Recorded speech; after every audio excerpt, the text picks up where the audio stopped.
Assalamualaikum warahmatullahi wabarakatuh. Perkenalkan, kami dari kelompok 3. Di sini kami akan mempresentasikan hasil studi literatur kami. Sebelum kami masuk ke pembahasan atau judulnya, izinkan kami memperkenalkan diri, yaitu dengan saya sendiri, Syafiur. Saya Arasul Maulana. Saya Arya Putra. Saya Maulida Siska. Saya Ahmad Dhani Bakti Samudro.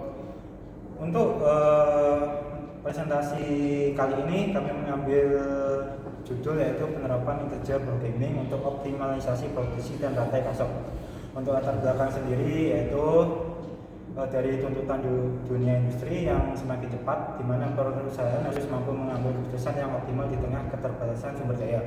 Permasalahan seperti penjadwalan produksi, alokasi tenaga kerja, dan minimasi biaya logistik memerlukan pendekatan matematis yang tepat. Dan salah satu metode yang telah terbukti keandalannya adalah integer programming atau pemrograman bilangan bulat.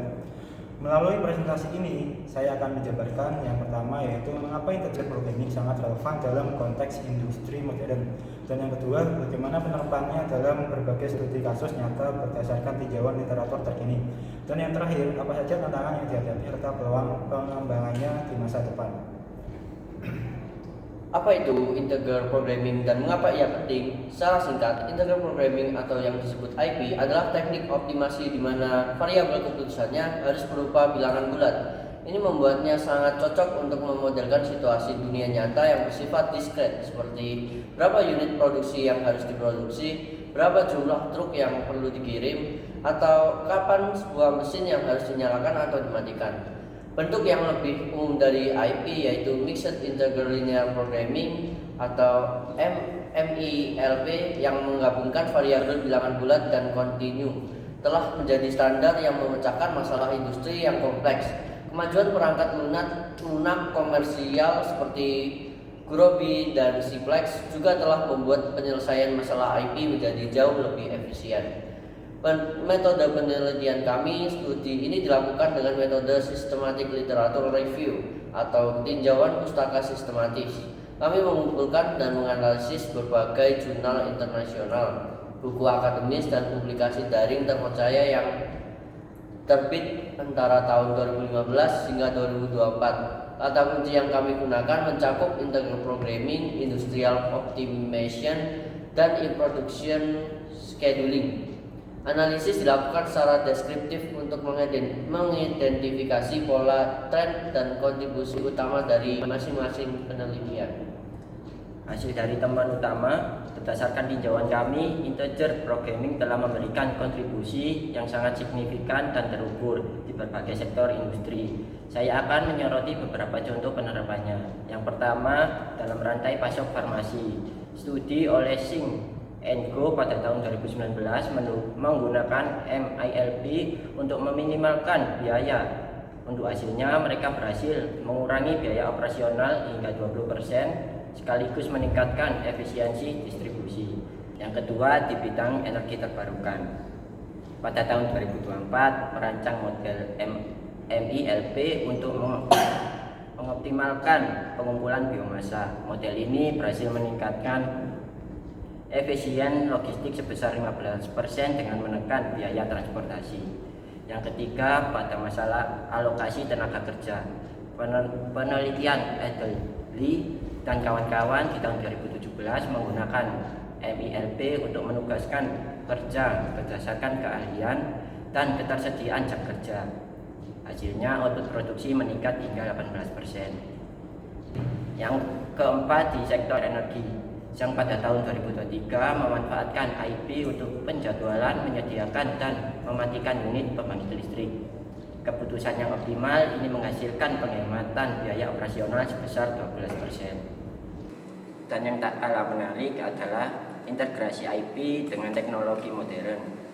Kleiner dan timnya pada tahun 2021 menggabungkan machine learning dengan algoritma MILP. Pendekatan hybrid ini berhasil mempercepat proses pencarian solusi hingga 40% untuk masalah berskala besar.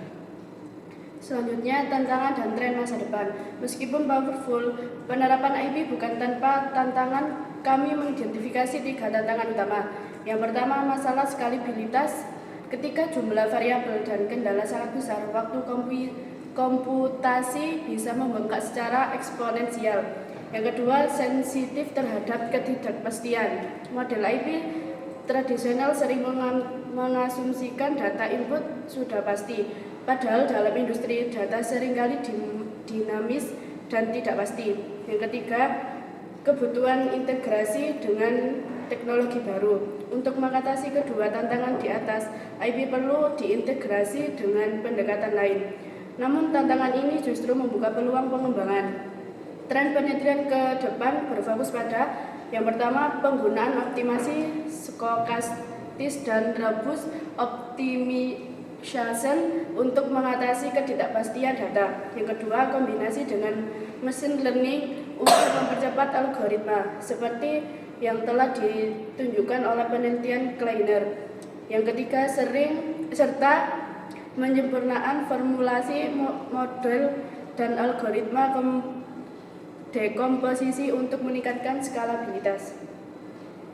Nah, teman-teman, berdasarkan seluruh pembahasan tadi dapat kami tarik beberapa kesimpulan utama. Yang pertama yaitu integer programming terbukti tetap menjadi metode optimasi yang sangat relevan dan efektif untuk menyelesaikan masalah industri yang kompleks dari hulu ke hilir.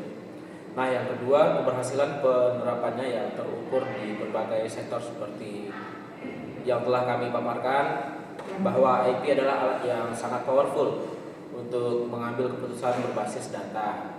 Selanjutnya yang ketiga, masa depan IP justru semakin cerah dengan integrasinya bersama teknologi seperti machine learning. Kolaborasi ini membuka potensi besar untuk menangani masalah yang lebih besar, lebih dinamis dan lebih kompleks di era industri 4.0. Secara keseluruhan dapat dikatakan bahwa integer programming tidak hanya sekedar alat matematika klasik, melainkan sebuah pendekatan yang terus berevolusi dan siap menjadi tulang punggung dari sistem pendukung keputusan industri di masa yang akan datang. Oke, sekian presentasi dari kelompok kami. Jika ada salah kata kami mohon maaf. Wassalamualaikum warahmatullahi wabarakatuh.